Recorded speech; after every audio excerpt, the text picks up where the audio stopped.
Saya misalnya orang kaya, ada ulama kaya, itu senengannya blonjo, sampai bojone itu marah-marah. Saking parahnya ulama ini, kebetulan keluarga saya, ini anaknya mulai itu anaknya kon golek utangan. Padahal nilai anaknya pertama berangkat dari rumah itu bawa uang, mau ngirimi anaknya di sarang. Itu orang Jawa Timur, kiai alim. Roh bakul kacang ning bis gak mentolo ditukoni.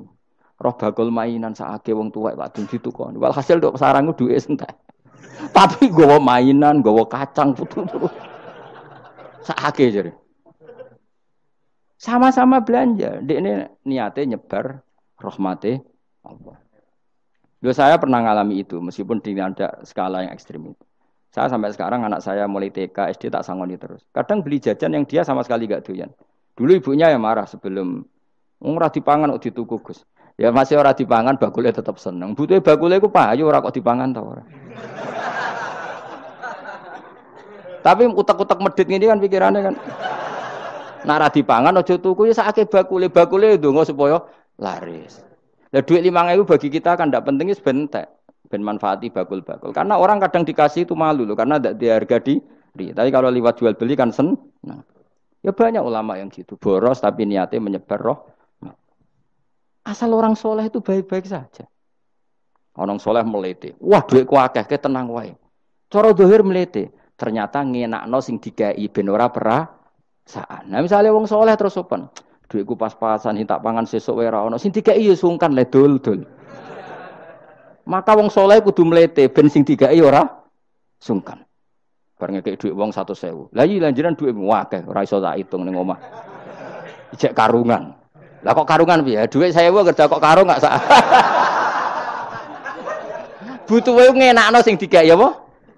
Ngenakno sing digawe. Asal wong soleh, dekne ngomong gitu itu niate juga soleh. Tapi nak wong ra soleh pancen mlete tenan. Bolak-balik wong ra soleh iku masalah. Makanya kancani wong soleh. Wong soleh itu orang yang luar biasa. Kanjeng Nabi ku nak dahar sering ning jaba. Ya biasa. Ketok wong akeh. Karena Nabi gak ada kepentingan beliau jadi Nabi setelah Nabi Isa alaihis salam yang saking sakralnya, saking priainya malah kebablasan dianggap sebagai anak Tuhan. Maka Nabi ngetokno kemanusiaan. Bahkan kalau dahar itu sering di luar. Gue ngetokno nak Nabi itu dah sebagai umumnya kayak apa orang soleh. Lho kula nate lho berusaha khusyuk iku meneng. Malah ngipi kuwi elek. Mergo aku ora meneng wae wibawa, nak meneng malah buyute wibawa. Akhire wong ra wani takok agama. Nak ana ora takok agama terus takok wong liya, takok rugi malah ra karu-karuan. Tapi baru kayak aku sering guyon gejlokan orang berani tanya. Baru kayak berani tanya, ilmu dikembalikan pada ahlinya. Jadi wong soleh ku ngomong terus yo barokah, saenake yo barokah, asal dekne soleh alim, barokah terus. Tapi nak wong ra soleh goblok ya mbok meneng ben wibawa. Nak ibadah anggap wali terus akeh sing sowan, innalillahi wa inna ilaihi raji'un. Aneh-aneh wae. Modus yo jenenge wae. Lho iya, kayak kasus di Probolinggo, andai kan wong ra jubahan niku ora ono sing percaya.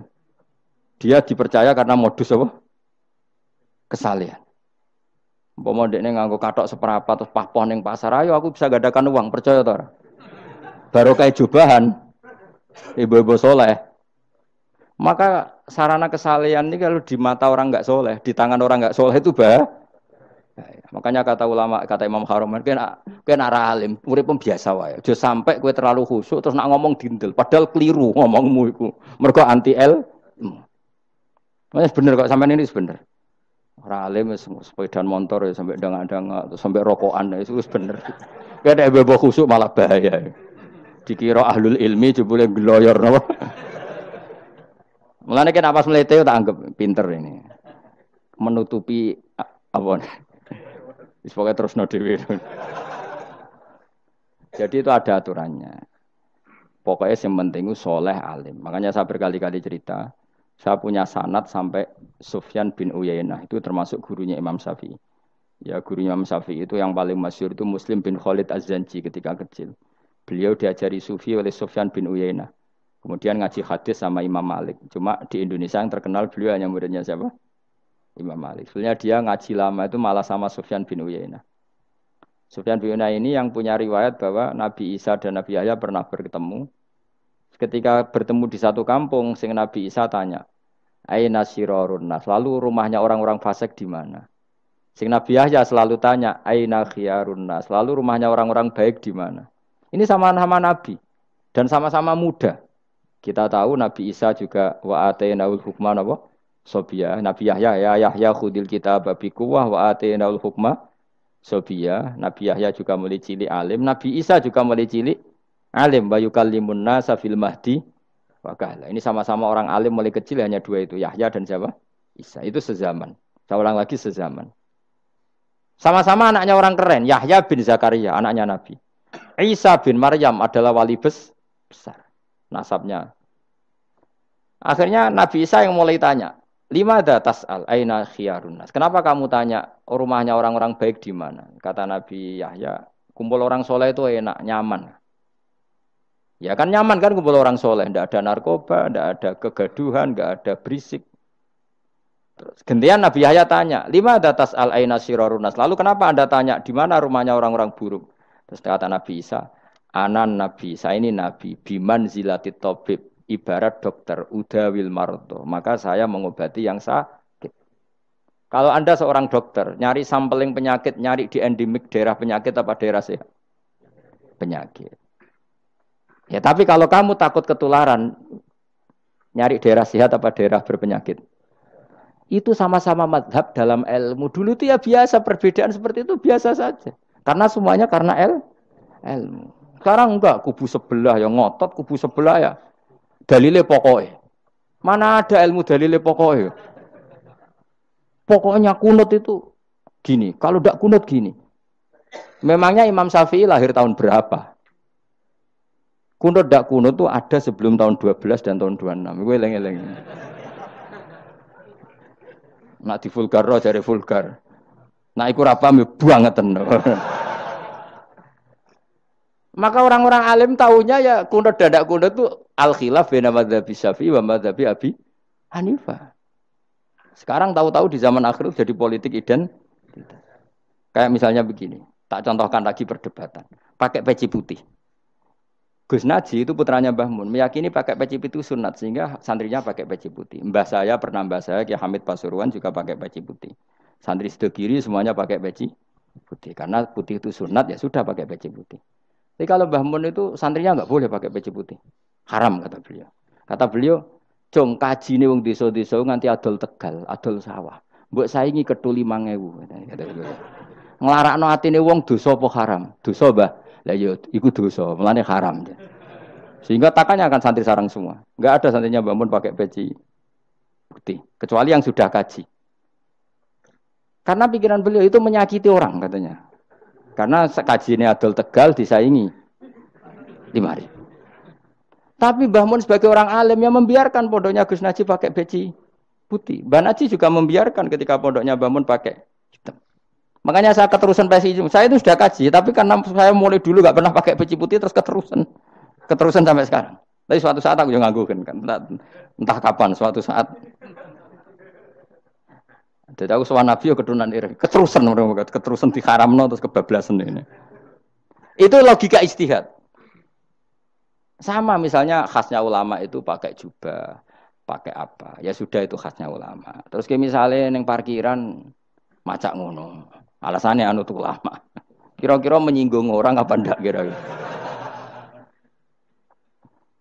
Kowe kelakuanem cek ra karuan jubah sunah Rasul terus kene parang tritis delok wong macem-macem jubah. Kacau gak? Elek-eleki nasab apa enggak? Boy orang itu mikir, jadi karena ada selalu masalah ijtihadiyah. Abdullah bin Mas'ud dulu itu kalau sholat itu nggak pernah pakai baju resmi, seringnya pakai sarung tok, kadang nggak pakai baju. Ketika ditanya, kamu ashabu Rasulillah, kenapa sholat dengan cara seperti itu? Terus beliau ngendikan, wong ben roh nak standar minimal sholat seperti ini. Kalau saya sholat selalu pakai pakaian sempurna, nanti dikira itu aturan fardu dan umat menjadi berat. Sampai seperti itu ulama menjaga konstitusi bahwa yang penting dalam sholat adalah satrul aurah. Zaman itu sudah sahabat dan tabiin karena Nabi sudah wafat itu sudah pakai pakaian lengkap. Tapi Abdul bin Mas'ud tiap sholat di masjid dia menunjukkan pakaian paling tidak lengkap. Jadi pernah beliau sholat itu hanya pakai sarung, terus diikatkan di lehernya. Ketika ditanya, dulu kita dengan Nabi pernah sholat seperti ini. Akhirnya ulama menjadi tahu nak ngono sholat paling pokok itu nutupi mabena surah war rukbah. Andai kan tidak ada cerita Abdul bin Mas'ud mungkin dikira sholat syarat sahnya ya seperti itu. Maksudnya pakai jubah terus, pakai pakaian begitu terus. Barokahnya Abdul bin Mas'ud orang tahu standar minimal. Jadi kalau ulama itu motifnya seperti itu. Rasulullah kira-kira senang qiyamul lail apa enggak? Senang. Tapi beliau qiyamul lail di masjid hari keempat, hari kelima sudah tidak keluar ke masjid. Karena Nabi kalau selalu melakukan nanti dikira dikira. Tapi kalau enggak melakukan nanti orang enggak qiyamul lail. Maka Nabi pernah melakukan ya pernah tidak. Ya sudah itu konstitusi dalam tradisi ulama. Jelas ya. Saya sholat di pondok saya sendiri sering jadi makmum. Karena semua kiai sudah jadi imam. Nanti dikira syarat sahnya imam itu kiai. Repot. Makanya saya tunjukkan kiai juga boleh jadi makmum. Andai kan semua kiai jadi makmum, saya nanti jadi imam. Ya semua ulama mulai dulu tradisinya gitu. Karena yang dikatakan fardu kifayah itu kalau sudah ada yang melakukan, yang lain tidak usah. Biar seimbang. Sekarang enggak do geruduk kabeh. Makanya terus kacau. Coba sekarang misalnya gini. Andai kan semua orang melakukan kebenaran kesunatan, yaitu misalnya semuanya ambisi iktikaf di masjid. Terus tidak ada orang melakukan kebenaran ngrumat yatim, ngrumat jenazah, ngrumat jalan-jalan raya. Kan kacau. Mergo semuanya satu variasi kebenaran iktikaf di masjid. Yatime sedang do mati, mergo do iktikaf kabeh. Tapi baru kaya ono sing itikaf ning perapatan, nek ono wong tiba iso nulung, nek ono wong kesasar iso tako. Baru kaya wong sing itikaf ning perapatan. Sayange terus bidung-bidung barang ku sayange. Sakjane niat itikaf ku sah. Nawaitul iktikaf linusrati thoriq. Niat ingsun itikaf nulungi dalan ben nek ono wong butuh. Coba sekarang, orang yang kecelakaan, pertolongan emergensi orang yang itikaf di jalan apa yang di masjid? Di jalan, barokahnya banyak itu tim SAR gratis. Umpama do niat soleh kabeh bumine pangeran, sah mbok itikaf. Mulai sesuk gak apa-apa, itikaf ning perapatan. Tapi buktikan kamu tidak berbuat macam atau tulisi relawan orang tersesat.